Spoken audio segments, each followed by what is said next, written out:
ለይለቱል ቀድሪ ኸይሩን ሚን አልፊ ሸህር ብሏል አላህ ተባረከ ወተዓላ። ለይለቱል ቀድር ከአንድ ሺህ ወር ትበልጣለች ብሏል። ይህ ማለት ሱሐቦች እንደፈሰሩት በለይለቱል ቀድር ምሽት የሚሰራ መልካም ሥራ ለይለቱል ቀድር በሌለበት አንድ ሺህ ወር ከሚሰራ መልካም ሥራ ይሻላል ማለት ነው ተብሏል። አንድ ሺህ ወር ማለት 83 ዓመት አካባቢ ነው። ይህ ማለት ምን ማለት ነው? አላህ ተባረከ ወተዓላ ወፍቆት የውስጡን ፍላጎት ጉጉቱን ጥረቱን አይቶ አግርቶለት ለይለቱል ቀድርን የታደለ በለይለቱል ቀድር ምሽት የሚሰገድ አንድ ረካ ሶላት በሌላ ጊዜ ለይለቱል ቀድር በሌለበት 83 ዓመት ከሚሰገድ ሶላት ይበልጣል ማለት ነው። ليس من يقطع طرقا بطلا إنما من يتقي بسم الله الرحمن الرحيم يا الله ባሮች ሆይ አላህ ያዛችሁን በመታዘዝ የከለከላችሁን በመከልከል ሁሌም በሁሉም ጉዳይ ላይ በሁሉም ቦታ ላይ የሚገባውን ፍራቻ ፍሩት። ለአኺራችሁ ስንቅ ያዙ። ከስንቆች ሁሉ በላጭ ስንቅ አላህን መፍራት ነው። ዱንያ ላይ አላህን ተባረከ ወተዓላ የፈራ ሰው አላህ አኺራውን ያስተካክለለታል። ዱንያ ላይ አላህን መፍራት የተወሰው ዱንያውም አኺራውም ይበላሽበታል። አላህ ተባረከ ወተዓላ በበርካታ የቁርአን አንቀጾች እንድንፈራው መክሮናል፣ አዞናል። እሱን በመፍራት የሚገኙ የዱንያ የአኺራ ጥቅሞችን ነግሮናል። እሱን መፍራት በመተው የሚደርሱብን የዱንያ የአኺራ ጉዳቶችን ነግሮናል። በዱንያም ይሁን በአኺራ የሚገኝ መልካም ነገር ሁሉ ሰበቡ መነሻው አላህን መፍራት ነው። በዱንያም ይሁን በአኺራ የሚደርስ ችግር አደጋ ሁሉ መነሻው ዋና መነሻና ሰበቡ አላህን መፍራት መተው ነው። የአላህ ባሮች ሆይ ትናንት ረመዳንን በጉጉት ስንጠብቅ እንዳልነበረው ዛሬ ረመዳንን ለመሰናበት እየተዘጋጀን ነው። ዱንያ እንደዚህ ነው። ሳናስበው ቀናቶች፣ ሳምንቶች፣ ወሮች፣ ዓመቶች የተፈራረቁብን አንድ ቀን እኛ ራሳችን አልቀን ከዱንያ እንወጣለን።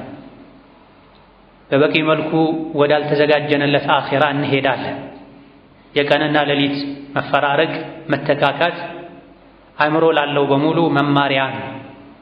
ፀሐይ ጠዋት ወጥታ ምሽት ጠልቃ አንድ ቀን እንደምንሸኘ ሁሉ የኛ ዕድሜም በዚህ መልኩ እየተጠቀለለ አንድ ቀን ወደ አኺራ መሸኘታችን አይቀርም። ረመዳን ገብቶ ወደ መገባደድ እንደደረሰው ሁሉ ምንም ሳናስበው ዕድሜያችን እያለቀ ነው።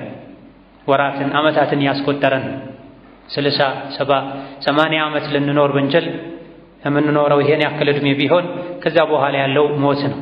ከሞት በኋላ ሌላ ህይወት ነው ያለው። የረመዳን ፈጥኖ ማለቅ ልብ አላልነውም እንጂ ዕድሜያችን በዚህ መልኩ የሮጥ እንደሆነ ሊያስተምረን ይገባል። ረመዳንን አድርሶ እስከ ዛሬ ድረስ ያሉ ወርቃማ ቀኖችን ለመጾም የምንችለውን ኸይር ሥራ ለመስራት ያበቃንን አላህን ተባረከ ወተዓላ ልናመሰግነው፣ የተቀሩ ቀናቶችን ከመቼውም በተሻለ መልኩ አላህ በሚወደው ሁኔታ ራሱን ለማዳን ጥረት በሚያደርግ ሰው ስሜት፣ ፍላጎት፣ ጉጉት ልናሳልፋቸው ይገባል። አላህ ዘንድ ተባረከ ወተዓላ ነገሮች የሚታዩት በፍጻሜያቸው ነው። ጅምር ላይ ሁሉም ሊሞክር ይችላል። ከመንገደኞች ጋር ከጎበዞች ጋር ጉዞ ሊጀምር ይችላል። እስከ መጨረሻ የሚጓዝ ዓላማ ያለው ሰው በሳል ሰው ኃላፊነት የሚሰማው ሰው ረመዳንን ጀምረን እስከ ዛሬ መድረስ ትልቅ ነገር ነው። እንደ አቅማችን ኸይር ሥራ መስራት። ነገር ግን ነገሮች የሚታዩት በፍጻሜ ነውና የረመዳንን አሸኛኘት ልናሳምር ይገባል።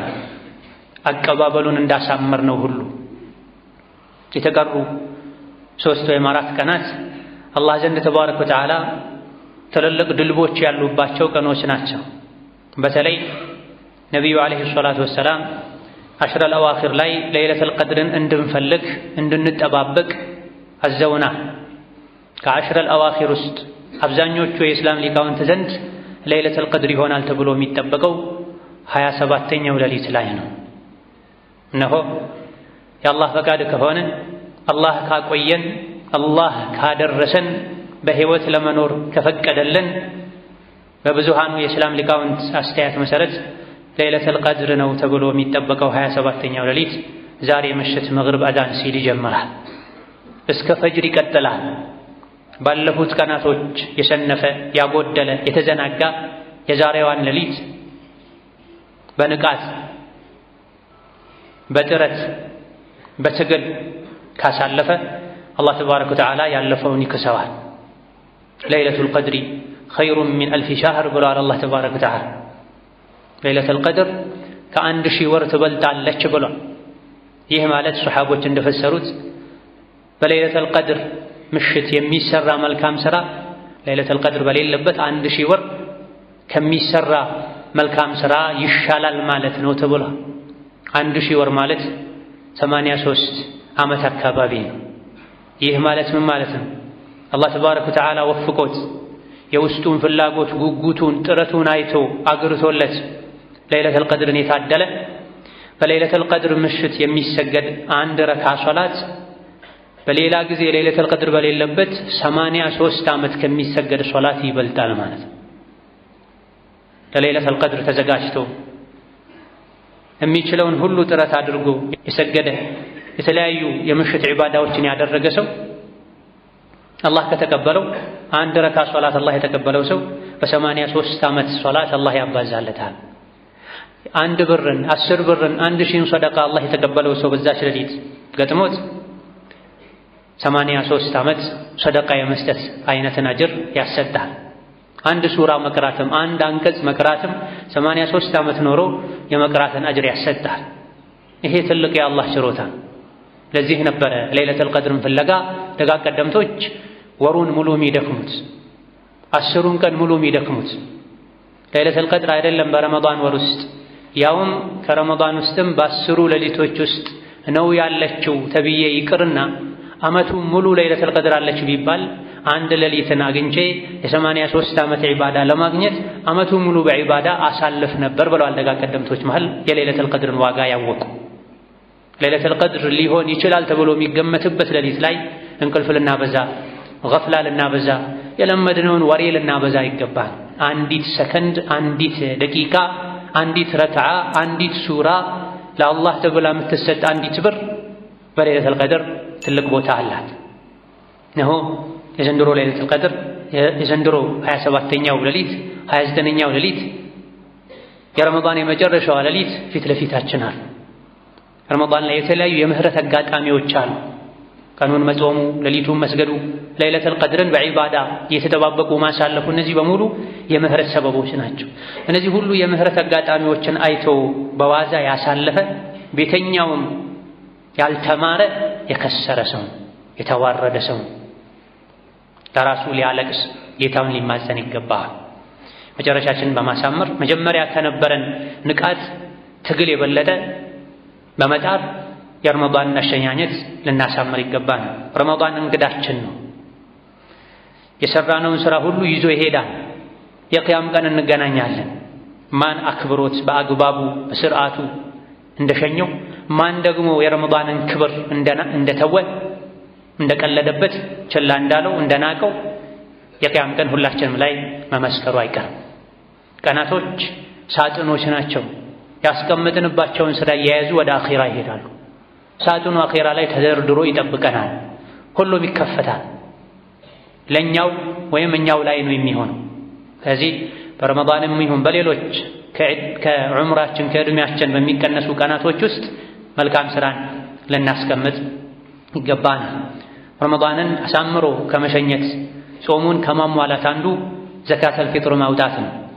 ነቢያችን አለይሂ ሰላቱ ወሰላም ያንዳንዱ አማኝ ላይ ሕፃንም ይሁን አዋቂ ወንድም ይሁን ሴት የጾመም ይሁን ያልጾመ ሰው ላይ ዘካተል ፊጥርን ግዴታ አድርገዋል። አቅም ያለው ሰው በዕለቱ በዒድ ቀን ከሶላት በፊት አሊያ ደግሞ ከዒድ ቀን 1-2 ቀን ቀደም ብሎ ለራሱ ለቤተሰቦቹ በሀገሩ ላይ ሰዎች ከሚመገቡት ምግብ ጥራጥሬ፣ እህል ለእያንዳንዱ ሰው 4 እፍኝ አሊያ ደግሞ እፍኙ በየዓመቱ ምርት ተለክቶ በኪሎ ይሄን ያክላል ተብሎ የተነገረንን መጠን በመስጠት ጾማችንን ልናሟላ ይገባናል። ዘካተል ፊጥር የጾም አካል ነው፣ የጾም ማሟያ ነው።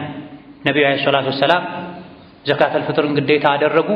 ለጾመኛ ወንጀል ማበሻ ጉድለት ማካካሻ እንዲሆን ለምስኪን ደግሞ በዒድ ቀን ምግብ እንዲሆን ብለዋል። ምስኪኖች በዛ ቀን ከቤት እንዳይወጡ ቤታቸው ቁጭ ብለው እንዳቅማቸው ዒድ እንዲያከብሩ ዘካተል ፊጥር ታዞላቸዋል። መሰጠት ያለበትም ነቢዩ ሰሐቦች ሲያደርጉ እንደነበረው በእህል ነው፣ በገንዘብ ሳይሆን። ለምስኪኖች የሚበጀው ገንዘብ ነው ብለን እኛ በራሳችን ልንቀይር አይገባንም። የሚበጀውን አላህ ነው የሚያውቀው። የሚበጀውን ነቢ ናቸው የሚያውቁት ዓለይሂ ሰላቱ ወሰላም። እሳቸውም ሰሐቦቻቸውም ለተደጋጋሚ ዓመታት ሲያወጡ የነበረው ዘካተል ፊጥርን በሀገሩ ይመገቡት ከነበረው ምግብ ነው።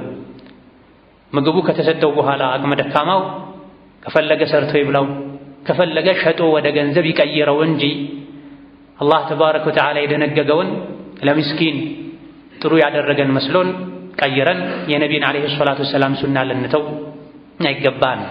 ዘካተል ፊጥሩ በላጩ በዕለቱ መስጠት ነው። ከሶላት በፊት ከሶላት በኋላ ከሆነ ተራ ሰደቃ ነው የሚሆነው፣ ያስጠይቃል አላህ ዘንድ፣ እንዳልሰጡ ነው የሚቆጠረው። ከመሆኑም ጋር ግን ቀዷ መውጣት አለበት። ኃላፊነት ቶሎ ከማውረድ አንጻር ለምስኪኖችም ቶሎ ከማድረስ አንጻር 28 29 ላይ መስጠትም ይቻላል። እነዚህና መሰል ረመዷንን በአግባቡ የምንሸኝባቸው የተደነገጉ ከኛ የሚጠበቁ ነገሮችን ልናደርግ፣ ለኸይር ሥራ ሁሌ ልንበረታ ልንጓጓ፣ የሰራነውን ኸይር ሥራ አላህ እንዲቀበለን ዘውትር ዱዓ ልናደርግ ይገባናል። ሁሌም ከልባችን ውስጥ መንገደኞች መሆናችን ሊጠፋ አይገባውም። መንገደኛንን፣ ተጓዥንን፣ የአኼራ ሙሳፊርንን ልንል ይገባናል።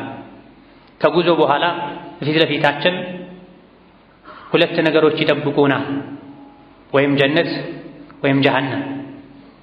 ሶስተኛ አማራጭ የለም።